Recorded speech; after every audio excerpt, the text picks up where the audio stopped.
Olá, queridos amigos. Sejam bem-vindos ao canal Estudar Kardec para mais uma edição de Falando de Espiritismo.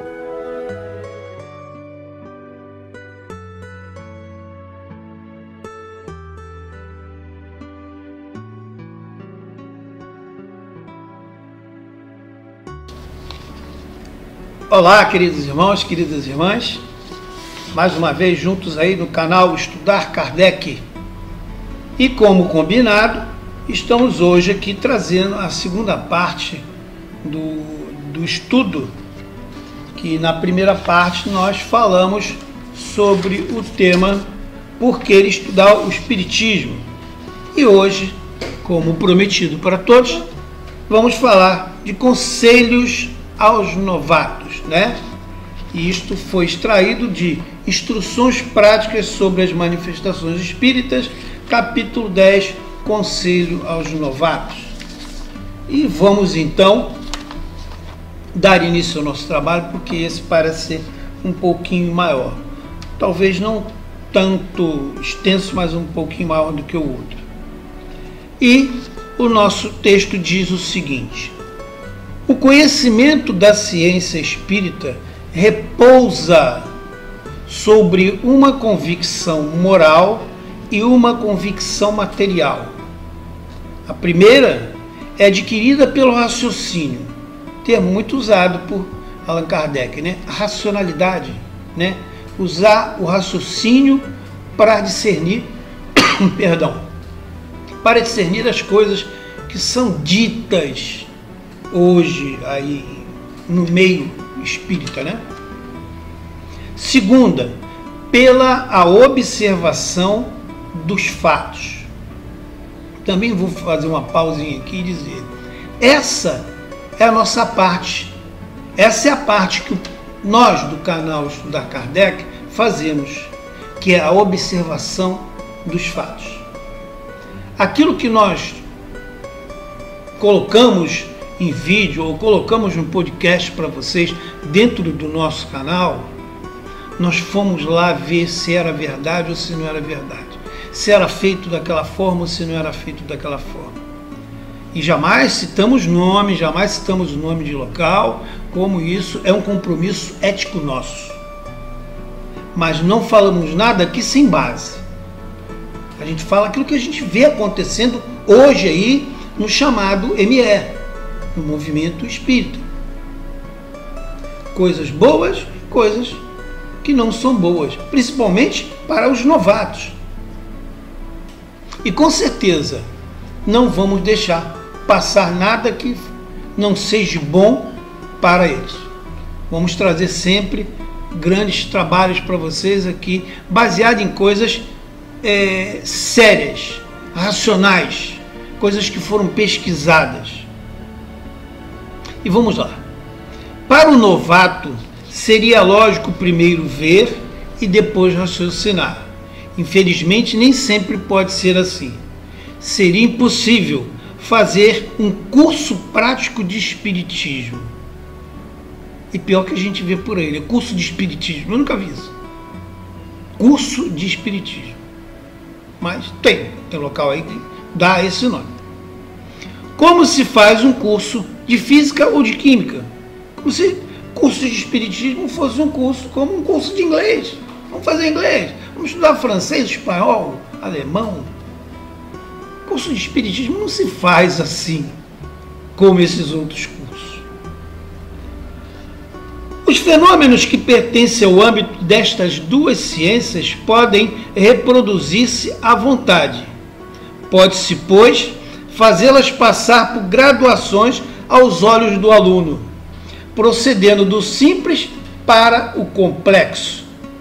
Não se dá o mesmo fenômeno aos espíritos. Não os manejamos como uma máquina elétrica. É preciso tomá-las como se apresentam, porque não depende de nós traçar-lhes uma ordem metódica. E pior que tem hoje estudo aí de um livro, que eu não vou citar o nome dele aqui, aqui, porque eu não gosto nem de falar o nome dele, que juntou várias partes dos livros fundamentais de Kardec e fizeram um livrão aí e dizem que aquilo é um estudo bom. Não é um estudo ruim, mas eu acho que não é um estudo para principiantes, para novatos. Ele serve até muito bem como um curso de reciclagem, eu posso até dizer isso. Isso se tirar alguns temas que tem ali dentro que não tem nada a ver com o espiritismo. Já falei isso também outras vezes. Aí, de repente, esse livro pode até servir para reciclar. Reciclar aqueles que já estão lá há mais tempo, que já conhecem a doutrina, se debruçaram sobre todas as obras de Kardec e que vamos fazer uma reciclagem? Vamos. Então vamos ler o livro tal, né? Porque ele é um compêndio, um pedacinho de cada dentro de um só. Mas ele não substitui, jamais, e nem vai substituir as obras fundamentais de Allan Kardec. Continuando. Os fenômenos que pertencem ao âmbito dessas duas ciências, eu vou repetir, podem reproduzir à vontade, pois pode-se não fazê-la passar por graduação aos olhos do aluno. Daí, resulta muitas vezes, eles são inteligíveis ou poucos concludentes para esses novatos, para os principiantes. Podem espantar sem convencer. Por muitas das vezes isso acontece. Tem gente que assiste só a primeira e vai embora.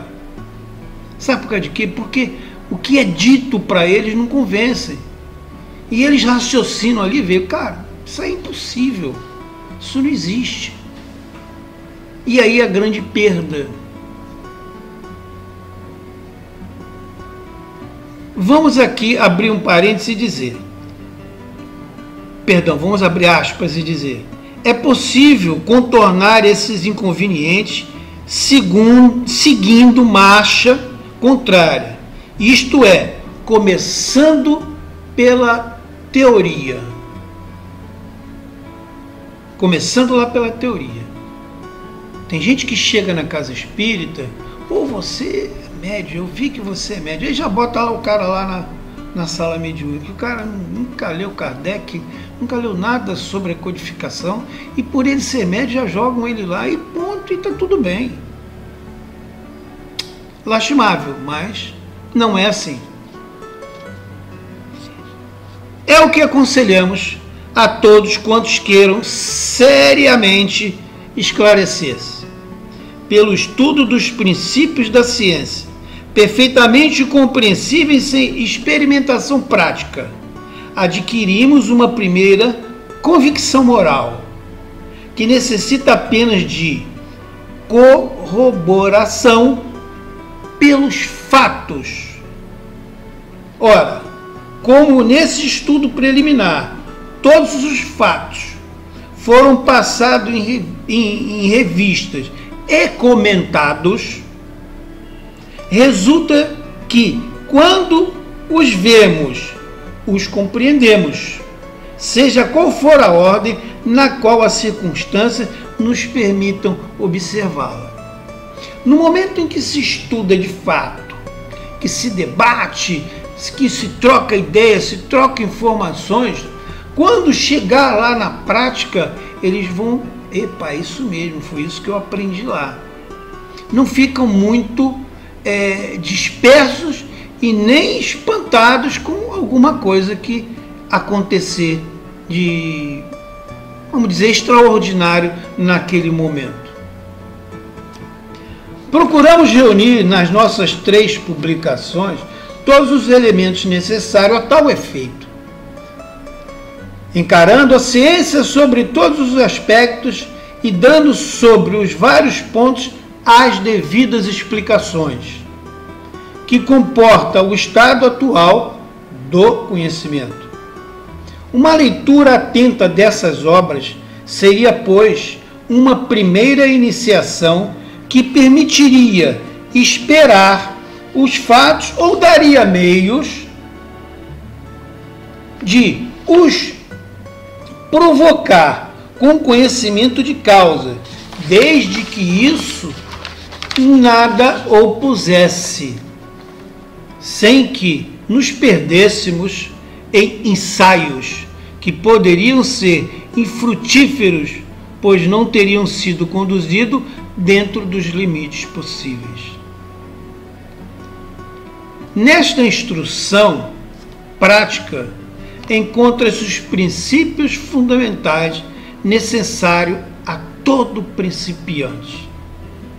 Na Revista Espírita, além de extenso desenvolvimento, há uma variedade considerável de fatos e de aplicações.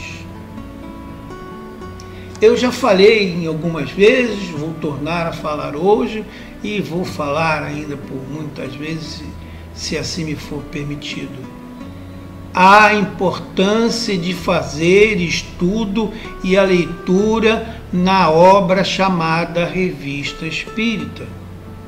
É uma obra de Allan Kardec que ele fez com muito cuidado, uma obra que tem detalhes minuciosos que nos são de grande importância e de grande avaria e de um conhecimento que recebemos dos espíritos que se comunicaram nas reuniões feitas por Kardec, que ele transcreveu nessa maravilhosa obra, que hoje são, se não me falha a memória, 11 volumes. A importância do conteúdo, o que isso, o conteúdo acrescenta aos estudos do chamado Pentateuco, é inacreditável. É de uma riqueza enorme. E que vocês, principiantes ou não, estão perdendo tempo e não estão adquirindo conhecimento. Sabe por quê? Porque não estão lendo essa maravilhosa obra chamada Revista Espírita. Tirem um tempinho, e eu sei que vocês vão ter um tempinho, e leiam. Aquele que não tem condição de comprar as obras, a internet tem de graça, pode baixar lá os 11 volumes e ler, que vocês vão ficar de boca aberta da quantidade de informações maravilhosas que está contida nessas obras. Na Revista Espírita, além de extenso desenvolvimento e uma variedade considerável de fatos e de aplicações. Enfim, em O Livro dos Médiuns, o próprio ensino dos espíritos sobre todas as questões da metafísica e da moral que se ligam à doutrina espírita. A importância de se estudar também o Livro dos Médiuns. Não é simplesmente ir lá para a sala mediúnica e eu sou médium e vou para lá trabalhar. Tem que estudar o Livro dos Médiuns antes de ir para lá. Mesmo sendo um médium de alta passividade. Estuda, entenda o que os espíritos nos deixaram. Meus queridos irmãos, minhas queridas irmãs, esse é o trabalho que nós queríamos passar para os novatos. E eu vou deixar aqui uma interrogação. Você entendeu o que eu quis dizer? O que o texto do Conselho aos Novatos, que está em instruções práticas sobre as manifestações espíritas, quis dizer? Aquele que tiver dúvida, escreva para o nosso e-mail e nós vamos tirar a sua dúvida, ok? Queridos irmãos, queridas irmãs, encerra-se aqui essa segunda e última parte desse nosso trabalho que começou com o tema Por que estudar o Espiritismo? E entramos aqui no Conselho aos Novatos. Isso tudo tem a ver uma coisa com a outra. Primeiro porque as perguntas que nos chegam, por incrível que pareça, muitos não acreditam, mas chegam bastante perguntas e questionamento, porque muitas vezes os irmãos que nos enviam essas perguntas, esse questionamento, têm receio de fazê-lo lá na sua casa espírita, tem medo de se confrontar lá com o dirigente, o diretor, seja lá quem for, e eles nos fazem essa pergunta e nós respondemos para ele sem que ninguém saiba, e eles tomam pé da situação, porque a gente fala, a gente dá a resposta e mostra, ó, o caminho é esse. Quem disse foi Allan Kardec. Quem disse foi os espíritos a Allan Kardec. Está contido na revista Espírita X. Está no livro tal, assim, assim, da codificação. Leia lá se está certo ou se está errado. Raciocina em cima do que está sendo dito para você. E espero continuar recebendo aí mais perguntas sobre o espiritismo de todos vocês, ok? Um forte abraço a todos vocês, fiquem com Deus e não se esqueça, espiritismo sem estudo é espiritismo sem qualidade. Até o nosso próximo encontro, muita paz no seu coração. Tchau, tchau.